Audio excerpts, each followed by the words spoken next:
Welcome to the Jersey to Vegas podcast, episode number 68. What's going on, guys? How are you? Doing good? I'm doing good. This is the second episode this week because I forgot to post up last week. Why? Well, pretty much why I'm going to talk about what I'm going to talk about today anyway is that I was busy. I got busy doing stuff. I competed, so my main focus was competition. I had my brother here, so that was great to have family in Las Vegas. So I was just busy. And like we talked about last episode, I didn't want to put pressure on myself to post. Just to beat the algorithm? I don't know. I feel like it's not that important. Sure, I'm sorry, guys, that you were stranded for a week. Not that you guys all listen anyway, but I appreciate it if you do. But, I'm back. I'm not gone. I just had to take care of myself first, right? And like I said, that's the most important part, right? Put your own mask on first. You got to take care of yourself. How do you feel? What do you do? What is it? Because a lot of times we could put our jobs in front of ourselves. We could put money in front of ourselves. We could put family in front of ourselves. We could put friends and complete strangers in front of ourselves. What are you doing in order to put yourself first? And if you didn't hear any of those things, definitely check out the last episode, number 67, because I did talk about that, like talking about the pressure to please, and it's funny, I can still say it wrong, and like how we lose focus in those moments. So it is still, again, reminder, it is Suicide Awareness Month. So if you feel like shit, if you feel not good, go see someone, go talk to someone. If you know people that don't seem right, maybe they seem like they're off, give them a call. Let them know what's up. That's it. Sometimes they're so alone or so busy in their own head that they forget that they could actually have love and they could have care from someone else. Because right now they probably don't love or care about themselves at all. And that's a scary place. Been there, done that multiple times. And I not saying I'm never going to fall into that place again, but I'm really happy that I'm not near there at all. So what I'm going to talk about today is a couple things. The tournament itself, my brother came, and then the importance of family and the importance of what it is you're going to do. So real quick, the tournament was awesome. Like I said, when I signed up for this tournament, it was in a group chat from the gym. So I just kind of signed up, not really knowing. I'm new to this jiu-jitsu stuff, guys. Yes, I wrestled. I wrestled in the 90s. You know what I mean? Like the 90s, 2000s. It doesn't even compare to the wrestling there is now. Do I still have some wrestling background and some athleticism? Yeah, I think I still understand the basics of it. I've done it and coached enough, but it's such a different beast these days. Anyway, I'm still new to jiu-jitsu, and I signed up to this tournament because I like competing. I like being scared. I like the feeling of not knowing what's going to happen. I love and hate it, right? I hate it 100%, but I love it. I hate it in the moment. But I love the scare, the preparation, the focus, the drive, the responsibility it gives me. I cut things out. I don't drink as much. And when I don't have stuff, I drink. I could have a drink a day if I wanted to. I have no problem doing that. It's not really that good, right? It's not really that good to do that because your liver and kidneys have to work on top of the other shit that, I think if we ate all, from the farm, yeah, it'll be regular food, right? Not have to your liver to, take away pesticides and ingredients that you don't even know what are in it. I'm just saying, our body works hard. Right, so for me to keep adding more of that other stuff, well, I don't know if it's really doing any justice to being healthy. That's all. Anyway, it keeps me on track. It keeps me exercising. It keeps me motivated. And whenever I'm in a rut, I'll sign up because it just helps me go back to the things that I enjoy doing. Anyway, I did it, and not knowing that this is the biggest jiu-jitsu tournament in the world. I mean, there's other ones. They were called the Worlds, right? That's a big one, too. But this one is different in its own little way. People from everywhere are flying in from different countries to come compete, to come watch. I didn't understand what was going on. So as it got closer, I was like, shit, man, I really don't know what I'm doing. And I went to a category that was probably a notch higher than my experience. So I went in there blind, only training this style of jiu-jitsu maybe 4 or 5 times, but very wrestling based. So, my main goal was to go in there and just do what I could do. I had this many moves that I've been working on, get into those situations. That was my job. That's all I wanted to do, right? If I had to wrestle, I'll wrestle up. That'll save me somehow. And that's what happened, right? So, a tough tournament, a notch higher than my experience, on a Thursday in an arena. It was crazy. Hold on, I got burgers. It was nuts. There's so many people there. I don't know anyone in the jiu-jitsu world, right? I don't know the competitors. I don't know people. So, people talk about like, oh, man, that's Tom Brady. That's the only football player. Is that the only football player I know? Oh, man, that's Ben Roethlisberger. That's the kind of people we're doing with the jiu-jitsu guys or kids now. Like, oh, look at him. He's there. Look at him. He's there. Oh, man, that's him. Look who's sitting behind us. I don't know anybody. I know nobody. So that's how much I know versus how much I was going into.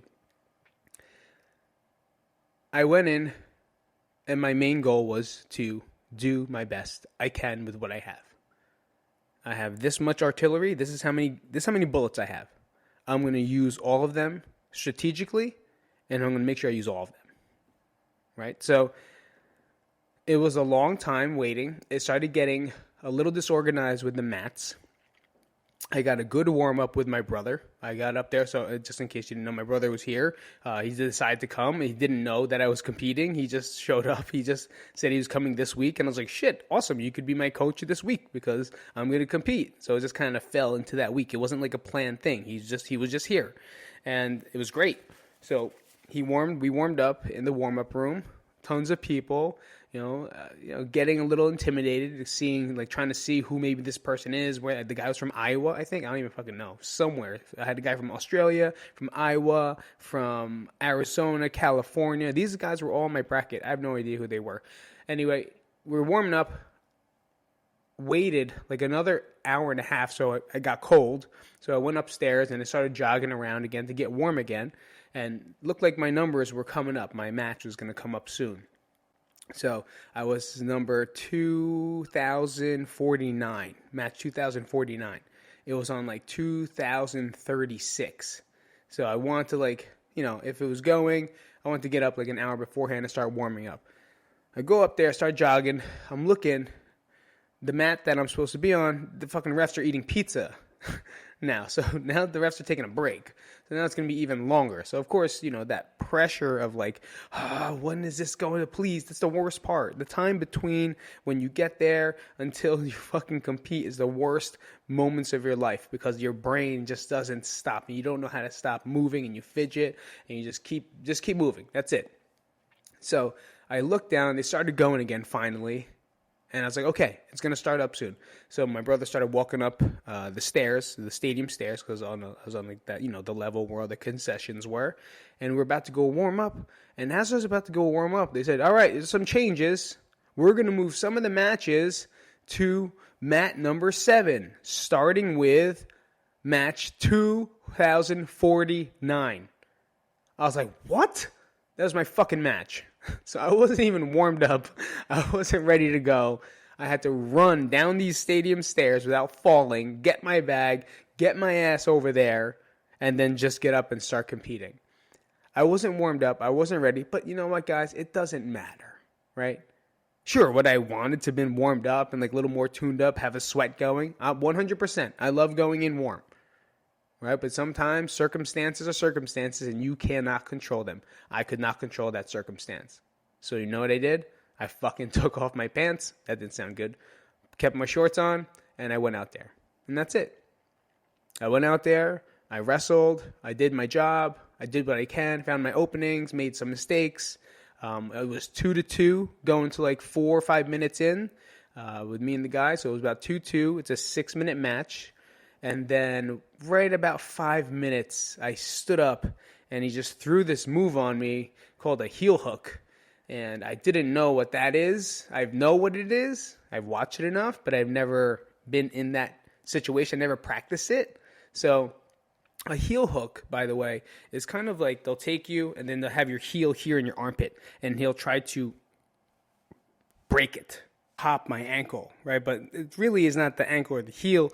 What happens is your knee's locked in, and now you're kind of bending. So kind of take your knee and then just do that, right? So it's gonna pop the knee. That move is very common. That someone cranks it too hard, there goes your knee. So I'm in it, and he's like grabbing my foot, pushes me, end up falling backwards. So now we're like, I'm trying to kick out of it, trying to kick my leg out of it. And my brother's like, kick his butt. Not that, like push your foot into his butt to try to get it out. And I just felt it get deeper. And one tip that my one teammate said was, if anyone ever gets my heel or my leg and it's tight and deep, I just tap. So it didn't hurt me, right? It was just in a really good position, whereas this guy could have got excited. He's still maybe only a blue belt, and he got the heel. Maybe, I have to work on the weekends. I have to drive my kids around. I have to take care of my family. That tournament is not important as my knee. So when it went into it, I didn't even tap, tap, it hurts. No, I just went, oh shit, that's deep. I'm smiling, and I went, good one. And that's it. I said, good one. And I just tapped him once, and then it was over. That was it. I got up, I was laughing, because I'm a white belt. And for a white belt to get heel hooked, you don't really know what to do in that situation besides try to get my leg out. And I was trying to get my leg out, and it just fell deeper in. Like, it did something to where, I don't know, honestly. I don't know where it was, but now from that position, I now learned, right? That position means I have to learn more about that position if I'm going to try to compete against people of that experience. Make sense? Yeah, I learned a lot. I learned different ways I could have went. I learned what I could have done with the head. But what I did learn is, I was decent in the wrestling. My defense in my wrestling was good. I know that they can't pass around me. Sure, do I have wrestler mistakes, like keep my head out too much, and of course they can choke me. But, overall, I was very pleased with my performance because I did the moves that I've been working on, right? And I put it into a situation where it's going to be a lot different than just practicing. And that's what these tournaments are for, to really, not to win, right? It's just to get mat time. Just like in wrestling, you would try to get as many summer tournaments as you can, because there was no extra pressure in those summer tournaments. It was just for fun, and then you get to learn more about you, and you get to learn more about your style and what you like versus what you don't like, what you can focus on. And it was cool. Sure, of course you want to win, right? Of course I wanted to go into the next, bracket and try to make it, I was in the quarters and I lost in the quarters, which means I'm done. So if you make it to the semis, then you get a consolation match if you lose, or if you win, you go into the finals. But I did not get either. So what I did get was a lot of learning and a lot of lessons. And I believe that is very important as well, as much as winning, to be honest. So Jay was here, fucking great. For the first time ever, it felt like time slowed down. It felt like the longest week. He was here for a week long. It felt like the longest week I've had in a long time. We did stuff. We had great times. We had agenda. It was like jiu-jitsu mania. We went to practice. We did this. I went to a tournament. He went to weigh-ins with me. We experienced that ADCC. We experienced that tournament, which is huge. The Abu Dhabi. I didn't even know that's what it was called. He told me. He's like, oh, man, the Abu Dhabis are here. And it was something like he did jiu-jitsu forever, he's a brown belt. And I forget he's literally a black belt. But I forget that he's been in it that long. So he was like, oh, man, they're here. And I was like, oh, yeah, you want to get tickets? I was like, yeah, I'm competing. I was like, you want to watch? And I just fucking went out there, went on StubHub, and why not? I bought tickets for jiu-jitsu. We had a seminar the same day as my tournament. So after my tournament, we had a seminar at the gym. So it was just like a lot of training, a lot of training, a lot of just looking around, walking, enjoying the time together. And honestly, that we know is the most important part. Right, and we say it all the time, is that we are always better as a team than individuals. And it's forever. It's been like that forever. When we had Crank, Michael J's was right next to us. And then when we had Crank 55, Bucktown, pretty much Crank Fight Club, aka Bucktown, was right inside Crank. The only time we were separate was 88. Right? Once I went to 88, there's not much there. But we were always together and always feels better. And like I said, time slowed down when we're together because family is important. I'm not saying your brother or your sister or your, whatever. Family's your family. They can be friends. Your friends could be your family. I'm not saying that it has to be your mother, father, brother, sister. It can be some other group of people that have and share the same interest and love and care for each other. Like that, our energy brings us to a better place. It makes us better. And people that miss that, obviously, lack in many things. Because they don't have that connection, that bond, that love. It's important. A lot of people go out there lonely, loners. It's fine, but it's going to take you only to one place. Some people could like that. I don't know. Some people live like that. Me, no. Sometimes I put too many other people as my family, and they're not. Right? I make them my family, and they're not. Sometimes you adopt too many kids, and then it becomes overwhelming. Then it becomes an obligation. Then it becomes not fun. Your family is very important. Spend time with them. After my father passed, we've learned that nothing fucking matters in this world. You're insignificant.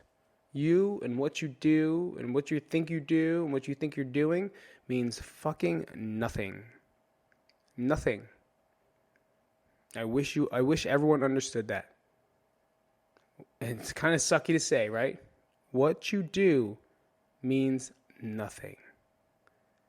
What my Instagram post, my YouTube channel, my podcast, it means nothing. Once you lose, that's an alarm, which means I got to get Sage soon.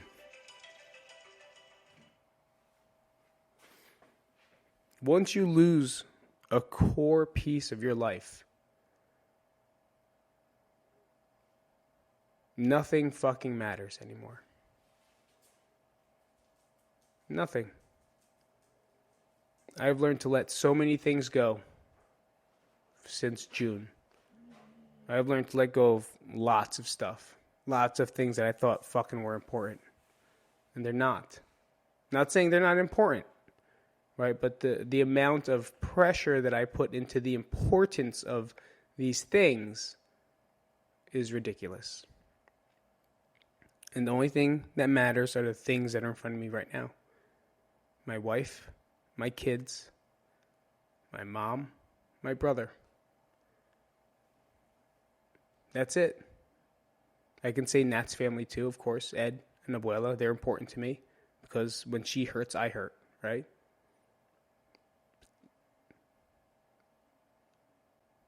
And that's how it should be for you. Not saying you're a bad person for not saying you're not important, but they're not. They're not as important as your core family. And my world was so important to me, right? It was so important to me, making sure that I keep up with stuff and I do things and I stay busy and I make sure I can prove that I could live out here and do this and still do that. All fucking bullshit. When I came back from New Jersey, nothing fucking mattered at all. Nothing. I didn't care about people's opinions. I didn't care if I didn't do this. I didn't care if I didn't do that. Did I feel bad? Yeah, I did. I was numb to stuff.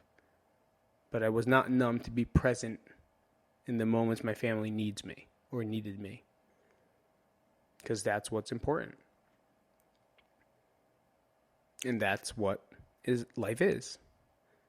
It's finding the things you love, finding the things you care for, and you love and you care for them. And that's it. Not what vacation you take or how much you made or what type of car you have or you did this. That shit doesn't matter. It doesn't. To you, maybe, I guess. But for me, fuck that shit. Family first. Family always. And that's it. All right, guys. I'll see you guys later. This is Pete. Episode something something. Who gives a shit? I think it's 68. I'll talk to you guys next week. Hope you enjoyed my 2 episodes. And time is running out, it says. So have a great day and stay on top. I don't know what that meant.